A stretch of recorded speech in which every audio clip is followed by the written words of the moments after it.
Magandang umaga mga kahuan. Narito na ang ating latest weather update today morning edition. Happy Friday po sa ating lahat. Patuloy pa rin ang epekto ng dalawang weather systems po sa ating bansa. Una na dyan ay ang easterlies o yung hangin galing Pacific Ocean na siyang nakakaapekto sa eastern side ng ating bansa. Habang sa may extreme northern zone, nakakaapekto pa rin po ang northeast monsoon or amihan at sa ngayon ay inaasahang lalakas sa mga susunod na araw.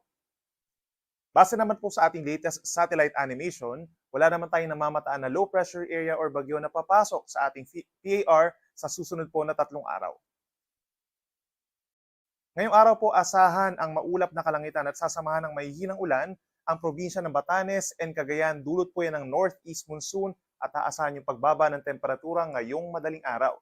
Samantala dito naman sa Cordillera Region, natitirang bahagi ng Cagayan Valley and Ilocos Region, bahagyang maulap in general ngayong araw at sasamahan din ng mga pulupulong mahihinang ulan lalo na po mamayang hapon kung saan mostly cloudy skies na sa malaking bahagi po ng Northern Luzon. Sa ating mga kababayan sa may Central Luzon, malaking bahagi ng Southern Luzon including Metro Manila, bahagyang maulap na kalangitan ngayong umaga at minsan maaraw naman ang kalangitan habang mostly cloudy skies naman sa silangang parte ng Bicol Region. Aasahan din po yung mga pulupulong pag-ulan o yung mga isolated rain showers or thunderstorms lalo na sa mga probinsya ng Quezon, Aurora at malaking bahagi pa ng Bicol Region. Temperature natin dito sa Metro Manila nasa 23 hanggang 32 degrees Celsius. Sa ilang kapatagan pa po dito sa Luzon, nasa higit 30 degrees Celsius pa rin po magiging temperatura pagsapit ng tanghali. So may kainitan pa rin at sa madaling araw naman between 21 to 23 degrees Celsius. Dito naman po sa bulubunduking lugar, kagaya na lamang ng Baguio City, between 15 to 24 degrees Celsius. Sa ating mga kababayan po sa malaking bahagi ng Visayas, katulad pa rin po na weather conditions as yesterday na partly cloudy to cloudy skies, nagpapakita naman si Haring Araw lalo na po sa umaga, then sa tanghali medyo mainit, pagsapit ng hapon hanggang sa gabi may mga isolated rain showers pa rin or thunderstorms, lalo na po sa silangang parte ng Visayas. Temperature sa malaking bahagi ng Kabisayaan between 24 hanggang 30 degrees Celsius. Panghuli sa ating mga kababayan po dito sa Mindanao, apektado pa rin po sila ng easterlies, pero mapapalitan yung mga pag-uulan nitong mga nagdaang araw ng minsang maaraw at bahagyang maulap na kalangitan kung pag-uusapan po natin ay ang Davao Region, Caraga Region, and Northern Mindanao.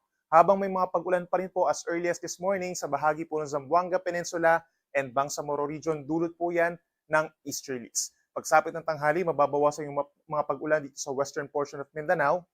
Pero dito sa may central portions, kagaya na lamang ng Soc-Sargen, Lanao del Sur, Maguindanao Provinces, and Northern Mindanao, mataas ang tsansa ng mga localized thunderstorms na nagtatagal ng 2 hanggang 3 oras. Temperature natin dito sa Metro Davao between 24 to 32 degrees at mainit sa Zamboanga City hanggang 34 degrees Celsius. Sa ngayon, dahil hindi pa kalakasan ng northeast monsoon ay medyo maalon na lamang dito sa may parteng extreme northern Luzon pero wala naman po tayong nakataas na gale warning.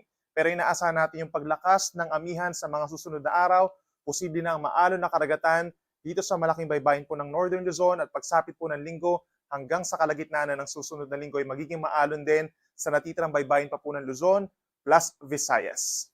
Si Haring Araw ay sisikat 6:23 ng umaga at lulubog pa rin 2 minuto bago mag-alas 6 ng gabi.